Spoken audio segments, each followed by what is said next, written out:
आप सब जानते ही होंगे, लेकिन आपने मुझे जिस आसन पर बिठाया है, मेरा धर्म बनता है कि पुरुषोत्तम व्रत में क्या नियम होते हैं। ये नियम यदि आप मरने की ताकत पर हो तो मत पालन करना, बाकी हो सकता है तो इसका पालन कीजिएगा। कुछ नियम है सात्विक तात्विक, आखिर अल्टीमेटली ये नियम भक्ति को बढ़ाने वाला है। लेकिन जैसे भगवान ने अधिक मास दिया है तो भक्ति भी अधिक होनी चाहिए। तो सबसे पहले है सुबह ब्रह्म मुहूर्त में जगना चाहिए। ब्रह्म मुहूर्त 4 बजे से लेकर 58 मिनट तक होता है, मतलब सुबह 4 बजे जग जाना चाहिए। स्नान आदि क्रिया करके फिर अपनी मंगला आरती, फिर पूजा और जो हरि नाम जप होता है वो करना चाहिए। दूसरा नियम है कीर्तनीय सदा हरि।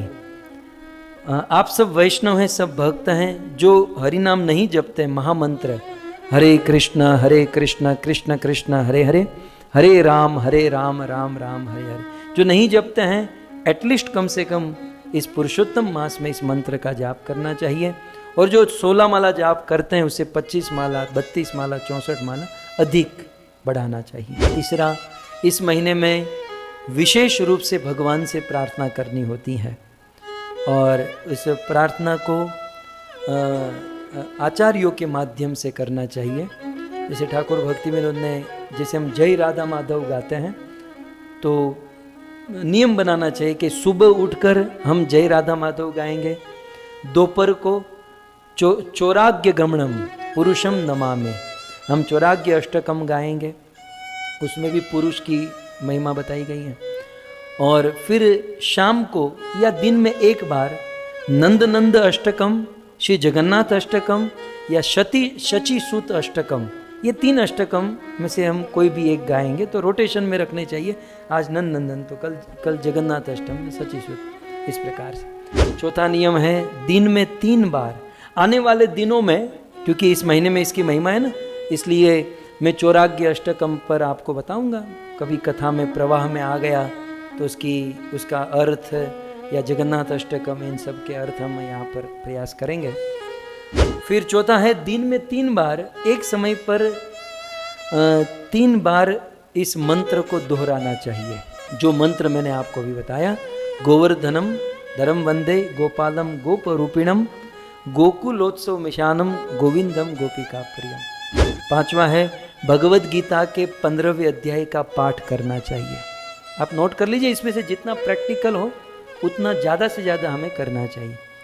तो गीता के 15वें, क्योंकि वो पुरुषोत्तम योग है और बहुत सुंदर श्लोक, समझने लायक है, तो इसका पाठ करें। 6ठा है श्रीमद् भागवत के 10वें स्कंद का 14वां अध्याय, जिसमें ब्रह्मा जी के द्वारा भगवान को स्तुति करके हुए 20 श्लोक है। आने वाले दिनों में मैं इस पर भी थोड़ा सा डिस्क्रिप्शन दूंगा, लेकिन ये पाठ करना शुरू कर दीजिए। ये श्लोक पाठ करते रहेंगे तो वह कथा में सुनने में बड़ा आनंद आएगा। तो 6ठा नियम यह है कि 10वें स्कंद 14वां अध्याय ब्रह्म स्तुति, भगवान कृष्ण को जो स्तुति की है वो। 7वां है सिंपल लिविंग हाई थिंकिंग, अपना जो लिविंग स्टाइल है उसे सिंपल कर देनी चाहिए और विचार ऊंचे रखने चाहिए। भोजन में केवल फलाहार या सीमित करना चाहिए, जितना भी है उसे कम करने का प्रयास कर। यदि 5 बार भोजन करते हैं तो 4 बार कीजिएगा।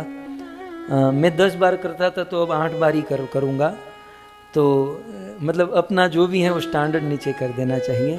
3 बार करते हैं तो 2 बार, 2 बार करते हैं तो 1 बार, इस प्रकार से। लेकिन इसका उद्देश्य क्या है कि हमको आलस न आए, नींद न आए। अब भोजन ना करो और तपस्या करो और पेट पकड़ कर दिन भर सोते रहो, उससे तो चाहे थोड़ा खा पी कर भजन ही करो, यही बेटर है। 8वां है केवल देसी घी का प्रयोग करके भोग बनाना चाहिए, डालडा या अलग नहीं, केवल देसी घी का प्रयोग करके भोग बनाना चाहिए। 9 ब्रह्मचर्य व्रत, चाहे पुरुष हो स्त्री हो, इस महीने में ब्रह्मचर्य व्रत का पालन। 10वां है निरपेक्ष व्रत, व्यवसायत्मिका बुद्धि, मतलब जो भी कार्य कर्म करें केवल कृष्ण के लिए करें, ये 10वां नियम है। 11वां नियम है अन्य कार्यों के लिए कम प्रयास करना और भक्ति में प्रोग्रेस हो उस कार्य में ज़्यादा मेहनत करना। मतलब अन्य जो कार्य ना मिनिमाइज कर देना है। अब मौसी के घर पे जाना है, फलानी के घर पर जाना है, फलानी के वहाँ, वो सब इस महीने में मतलब कम कर दे हैं और भक्तिमय कार्य बढ़ा दे। 12वां है शारीरिक जरूरतों को सीमित करके आध्यात्मिक आवश्यकताओं को प्राथमिकता देना। शारीरिक वस्तुओं को सीमित करके आध्यात्मिक आवश्यकता को प्रायोरिटी, प्रधानता प्रदान करें। 13वां नियम है अपने संकल्प को भक्तों के समाज में रखें। मतलब जो आपने संकल्प किया है, मतलब इन नियमों में जो आपने अपना नियम बनाया है, वो अपने गुरु के सामने, भक्तों के सामने, मतलब सबको लेकर घूमना नहीं चाहिए कागज में लिखकर, अपन तो ये कर रहे हैं, मैं तो ये कर रही हूँ, मैं तो ये कर रही हूँ, तो दूसरे दिन ही बंद हो जाएगा। मतलब कि भाई गुरुजनों को बताना चाहिए कि कहीं गलत तो नहीं जा रहे हैं, आशीर्वाद कृपा प्राप्त करने हैं। 14वां, कोई प्रिय वस्तु, खाद या दिनचर्या का कोई एक अंग छोड़ना चाहिए। अपनी कोई भी एक प्रिय वस्तु को त्यागे। मुझे करेला बहुत पसंद है, आज से मैं करेला त्याग रहा हूँ। ऐसी गलती, मतलब भगवान के साथ ऐसी चतुराई नहीं चलेगी। प्रिय वस्तु, कोई भी अपनी जो प्रिय वस्तु है उसको त्यागना चाहिए। ये 14वां नियम है।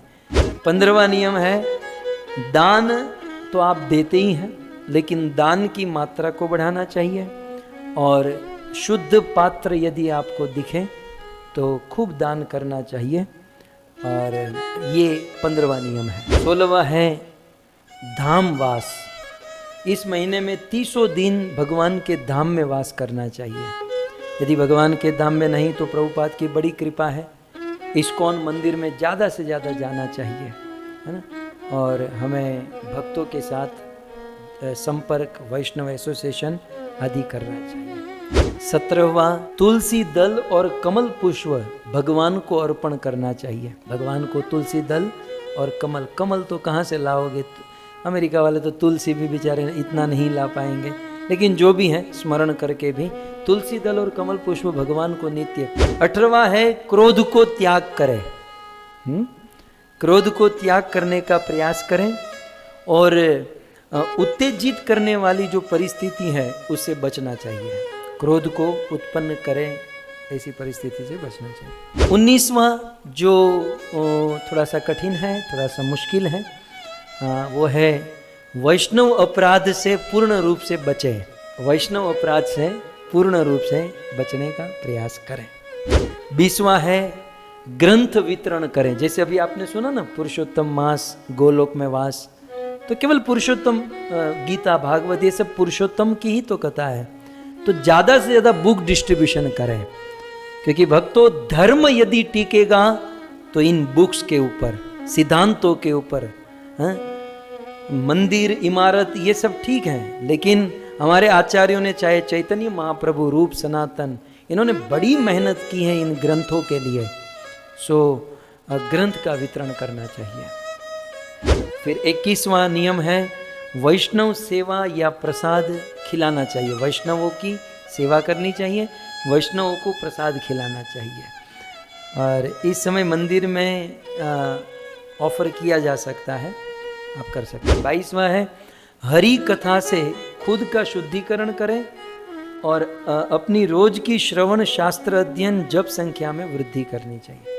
तो कथा सुनने में भी वृद्धि, रोज कथा नियम से सुननी चाहिए और उसकी अवधि को बढ़ाना चाहिए। 23 धाम की परिक्रमा का विशेष महत्व है, और अभी धाम में नहीं जा सकते हैं तो इस्कॉन में जाकर मंदिर की परिक्रमा करें, और इस्कॉन भी नहीं जा सकते तो आपके घर में भगवान का मंदिर और तुलसी हैं, तो रोज दिन में 1 बार, 2 बार, 3 बार अपने घर की 3 परिक्रमा करें, कीर्तन करते हुए, जप करते हुए।